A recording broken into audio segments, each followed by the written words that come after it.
Hello বন্ধুরা, welcome back to my channel. কেমন আছো তোমরা? আশা করছি ভালো আছো।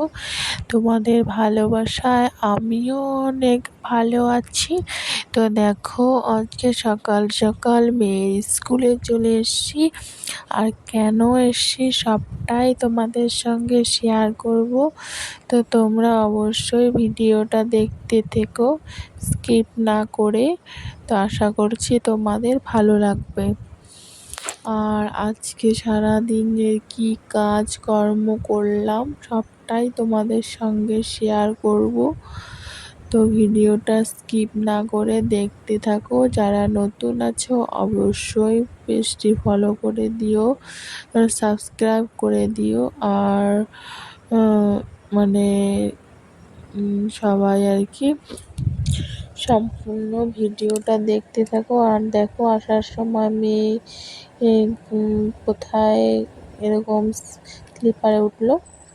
তো ভিডিওটা শুরু করছি, তখন বাজে প্রায় 7টার মতন। তো ঘুম থেকে উঠে নিয়ে স্নান করে তারপরে দেখো, এদিকে আমি সিঁদুরটা পরে নিচ্ছি। সিঁদুর আর টিপ পরে নিচ্ছিলাম। আর কারেন্ট নেই, যার জন্য আজকে অন্ধকার দেখাচ্ছে। সকাল থেকেই কারেন্ট ছিল না। তো এদিকে দেখো, সিঁদুর টিঁদুর পরে নিয়ে এদিকে চলে আসছি বিছানাটা গোছাতে। বিছানাটা সেরকম করে গোছাবো না, কারণ এই বিছানাটা কালকে আমি সবগুলো ধুয়ে পাকলে দিব আর কি। তার জন্য সেরকমভাবে আর আজকে আমি বিছানাটা ভালোভাবে গোছাচ্ছি না, কোনো রকমভাবে খালি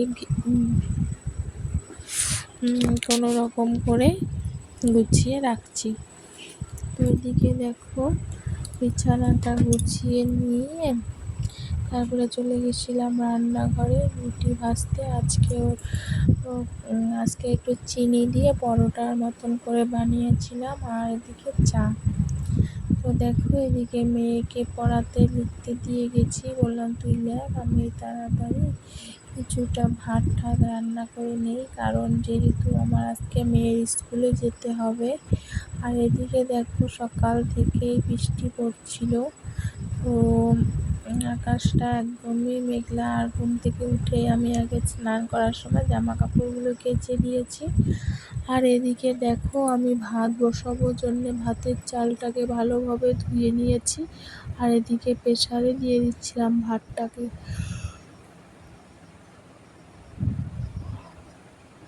কারণ হচ্ছে আমি যেহেতু যাব মেয়ের স্কুলে, তো এদিকে দেখো আমি তাড়াতাড়ি স্পিড দিয়েছি, কারণ সবজিগুলো কাটতে অনেকটাই টাইম লেগেছিল।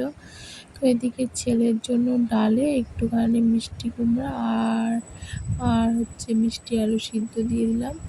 আর বাকি যে মিষ্টি কুমড়াটা ছিল সেটা না কীরকম যেন পচে পচে যাচ্ছিলো। তো ভাবলাম সেটাকেও রান্না করে নেই। আর এদিকে মেয়েকে লিখতে দিয়েছি, দেখো মেয়ে বই খাতা নিয়ে এখানে চলে এসছে।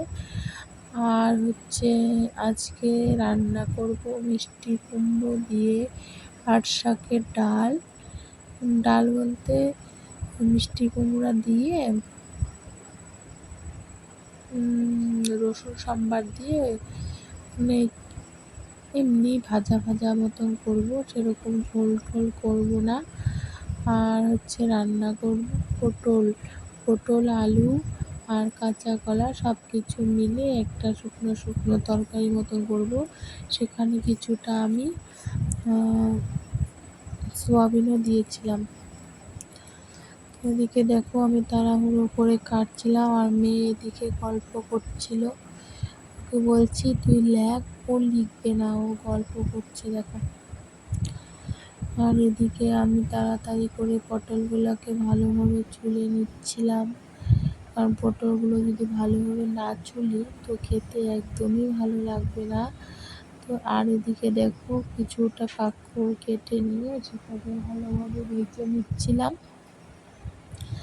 আর ডাল বসিয়ে দিয়েছি ওই সাইডটা। তো কাঁকরোল ভাজাটা অনেকটাই হয়ে এসছে।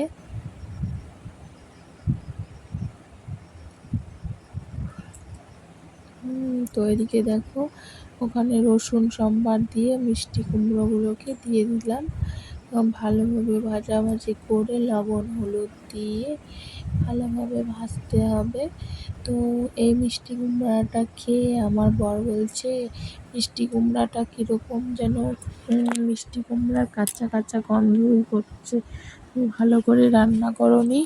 তো আমি বললাম দেখো তোমার তো এমনিতেই অসুখ, তো তোমার এমনিতেই রিচ খাবার খাওয়া যায় না, তারপরে তুমি বলছো কি এই রান্নাটা ভালো হয়নি। তো কেমন লাগে ভাবো, ডাক্তার ওকে একদমই এসব খাবার খেতে না করে দিয়েছে। তার জন্য কিন্তু আমি এরকম একদম সামনে আর কি রান্না করি, বেশি একটা গাঢ় টাঢ় করি না, তেল মশলা দিই না। এদিকে দেখো ভালোভাবে পটল আলু কাঁচা কলাকে ভালোভাবে জলে সিদ্ধ করে নিয়ে তারপরে কিন্তু আমি রান্না করেছি। ওখানে দিয়েছি তেল পাঁচফোড়ন সব কিছু দিয়ে মাছটা মানে পটল আলুটাকে ভালোভাবে ভাজাভাজি করে নিয়ে নামিয়ে দিয়েছি। আর এদিকে দেখো অনেক টাইম পর আর কি কাজ করতে করতে আর ভালো লাগছিলো না, তখন হয়তো বাজছে 10টা 16 কি 17। তো এদিকে দেখো আমি হচ্ছে সব কাজ বাজ সেরে রেডি টেডি হয়ে চলে এসেছিলাম মেয়ের স্কুলে। আজকে যেহেতু মেয়ের স্কুলে হচ্ছে প্রোগ্রাম আছে, সেহেতু মেয়ের স্কুলে দেখো চলে এসেছি আর মেয়েও আসছে আমার সাথে। এটা হচ্ছে মেয়ের স্কুল, এটা হচ্ছে ভিতরে। দেখো ভিতরে এরকম হচ্ছে সব মায়েদের তখন মিটিং টিফিন হওয়ার পর ছুটি দিয়ে দিচ্ছিল। তো আমরাও কিন্তু চলে এসেছিলাম সেই সময়। আর বাইরে না চা বিস্কুটের ব্যবস্থা করেছে, তো সেখানে থেকেই বাচ্চাদের কাছ বিস্কুট টিস্কুট আর কি নিব, নিয়ে চা টা খেয়ে দিয়ে তারপরে চাটা খেয়ে তারপরে হচ্ছে গেছিলাম আর কি বাড়িতে। এদিকে দেখো সবাই হাতে হাতে চা নিচ্ছিল, তো আমিও নিয়েছি। আর চাটা খেতে কিন্তু দারুণ হয়েছিল, লেবু চা। দেখো এদিকে কি ভিড়, সবাই চা নিচ্ছিল হাতে হাতে। তারপরে এদিকে দেখো হেঁটে হেঁটে যাচ্ছিলাম, কারণ একটাও টোটো ছিল না। আর আমি যাব হচ্ছে ভিডিও অঞ্চলে, বললাম এতটুকু হেঁটে হেঁটে যাই, যেহেতু টোটো নাই কী করা যাবে। এদিকে যেতে যেতে মেয়ে দেখছে এখানে দোলনা স্লিপার, তো দেখো দৌড়ে গিয়ে ওগুলোতে বসছে আর হচ্ছে দোল খাচ্ছে। এদিকে আবার স্লিপারেও কতক্ষণ উঠে দোল খেলো। তো কেমন লাগলো ভিডিওটা অবশ্যই কমেন্টে জানিও। যারা নতুন আছো প্লিজ চ্যানেলটা সাবস্ক্রাইব করে দিও। তো দেখা হচ্ছে আর একটা নেক্সট ভিডিওতে। ভালো থেকো সুস্থ থেকো, টাটা।